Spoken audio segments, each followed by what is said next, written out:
विश्व हिंदू परिषद बजरंग दल कानपुर प्रांत के तत्वाधान में जिहादी आतंकवाद का पुतला दहन जरीब चौकी पर कर महामहिम राष्ट्रपति को संबोधित एक ज्ञापन स्थानीय एसपी के माध्यम से दिया गया। इस दौरान उनका कहना था कि जम्मू कश्मीर में वैष्णो देवी कटरा से शिवखोड़ी जाते समय हिंदू श्रद्धालुओं की बस पर क्रूर पाकिस्तान पोषित इस्लामिक जिहादी आतंकवादियों का कायराना हमला किया, जिसमें 10 निर्दोष हिंदू तीर्थयात्री मारे गए। संपूर्ण देशवासियों को स्तंभ करने वाली घटना है। इस क्रूरतम दुष्कृत्य से पूरा देश आहत है और तीव्र आक्रोश में है। जम्मू कश्मीर लंबे समय से पाकिस्तान पोषित आतंकवाद का दंश झेल रहा। धारा 370 हटने के बाद एक आशा की ज्योति जगी है, लेकिन लगता है उग्रवादियों का मनोबल अभी कम नहीं हुआ है। हिंदुओं को चिन्हित करके उनकी हत्या की घटना बढ़ी है। इन सब के पीछे स्पष्ट रूप से पाकिस्तान का हाथ। देश के नई सरकार की शपथ के समय इस प्रकार का दुस्साहसिक कृत्य करके इस्लामी आतंकवादियों ने देश के संप्रभुता को चुनौती दी है। बजरंग दल इस कायराना कृत्य की तीव्र निंदा करते हुए आपसे निवेदन करता है, इस प्रकार की गतिविधियों पर पूर्ण नियंत्रण पाने के लिए निर्णायक और कठोर कदम उठाने का केंद्र सरकार को निर्देश दे रहा था तथा इस प्रकार के तत्वों को संरक्षण देने वाले आंतरिक व विदेशी तत्वों का भी कठोरता से समुचित इलाज हो, ऐसा केंद्र सरकार से सुनिश्चित कराने का आग्रह किया गया। सुदर्शन में प्रमुख रूप से आशीष त्रिपाठी, प्रांत सुरक्षा प्रमुख युवराज द्विवेदी, कृष्णा तिवारी, बजरंग दल चंद्र नंदगिरी, योगी अखाड़ा, राष्ट्रीय प्रचारक सहित सैकड़ों की संख्या में बजरंग दल के पदाधिकारियों और कार्यकर्ता मौजूद रहे। टुडे इंडिया लाइव न्यूज से पंकज अवस्थी की खास रिपोर्ट।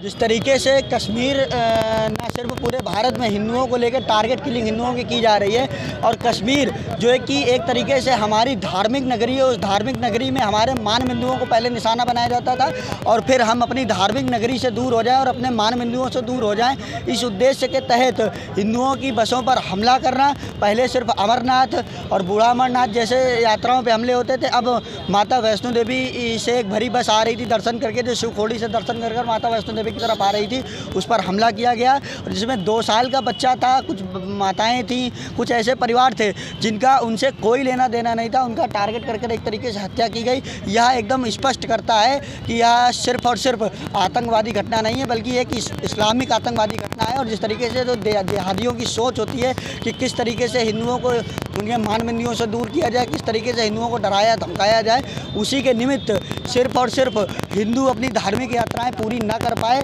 यह मैसेज देने के लिए यह घटना की गई है। लेकिन बजरंग दल यह साफ स्पष्ट कर देना चाहता है, चेतावनी के साथ साथ चुनौती के साथ साथ चेतावनी भी देना चाहता है कि अगर हिंदुओं की टारगेट क्लिक बंद ना हुई तो याद रखना हम आपको पाकिस्तान में भी बचने की जगह नहीं देंगे और वो हश्र करेंगे कि आने वाली आपकी 7 पीढ़ियां भी याद रखेंगी। ऐसा करारा जवाब आपको मिलेगा। और आज कार्यक्रम के माध्यम से हमने जो पूरे देश में एक तरीके से इस्लामिक आतंकवाद के खिलाफ जो आक्रोश व्याप्त था, उस आक्रोश को आज कानपुर में व्यक्त किया। और यह कार्यक्रम सिर्फ कानपुर में ही नहीं बल्कि पूरे भारत में बजरंग दल के माध्यम से हर जिले में किया जा रहा है और हर जिले के जिला अधिकारी को एक ज्ञापन दिया जा रहा है जो माननीय राष्ट्रपति जी महोदय जी को समर्पित है, जिसमें यह मांग की गई है कि इस तरीके से हिंदुओं को टारगेट करके हिंदुओं की टारगेट किलिंग हो रही है, उस टारगेट किलिंग के खिलाफ, आतंकवादियों के खिलाफ इतनी कठोरतम कार्रवाई हो कि यह घटनाएं करने से पहले वो उनके जो आका बैठे हैं वो भी कम से कम 100 बार इस पर विचार करें। वहाँ पर क्या कार्यक्रम हुआ है, क्या किया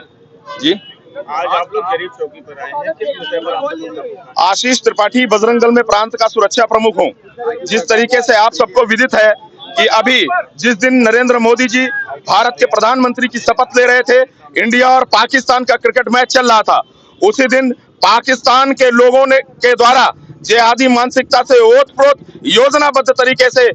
हमारी वैष्णो देवी यात्रा संपन्न करने के बाद शिवखोड़ी की यात्रा के दर्शन करने के पश्चात तीर्थयात्रियों की एक बस आ रही थी, उस पर के हमला किया गया और जिसमें 10 हुतात्माएं हुई हैं, 10 लोगों की मृत्यु हुई और कई घायल हैं, जिसमें कानपुर का भी एक घायल परिवार है। हम इस में आतंकवाद का पुतला फूंकने के लिए आज यहाँ एकत्रित हुए और जिस तरीके से कानपुर में पुतला फूंका जा रहा है, पूरे देश में बजरंग दल आतंकवाद का पुतला फूंक रहा है। क्या मांग कर रहे हैं आप? हम सभी अभी जिलाधिकारी के माध्यम से महामहिम को एक ज्ञापन भी देने वाले हैं और उसमें ये मांग करने वाले हैं कि इन आतंकवादियों को चिन्हित करके सख्त से सख्त सजा दी जाए। साथ ही व्यक्तिगत मैं प्रधानमंत्री मोदी जी से एक आग्रह करना चाहता हूं, कौन सो काज कठिन जग माही, कौन सा ऐसा काज कठिन है जग में जो नहीं किया जा सकता है। जिस तरीके से हनुमान जी महाराज के द्वारा लंका जाकर के सोने की लंका को जलाया गया, सर्जिकल स्ट्राइक की गई, एक बार नरेंद्र मोदी जी के सरकार में सर्जिकल स्ट्राइक हो चुकी है, उसी तरीके से दूसरी सर्जिकल स्ट्राइक भारत की बहुत बड़ी मांग है। और जब तक सर्जिकल स्ट्राइक नहीं होगी, इस तरीके से इनका मनोबल बढ़ा रहेगा और इस तरह की घटनाएं ये करते रहेंगे।